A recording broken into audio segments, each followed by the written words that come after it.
সোজা যায় না, সোজা গেলে একটা সুবিধা করতে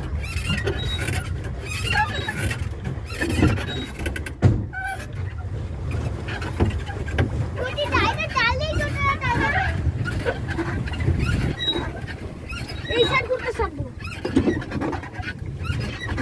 ওই সাইড ঘুরলে করতে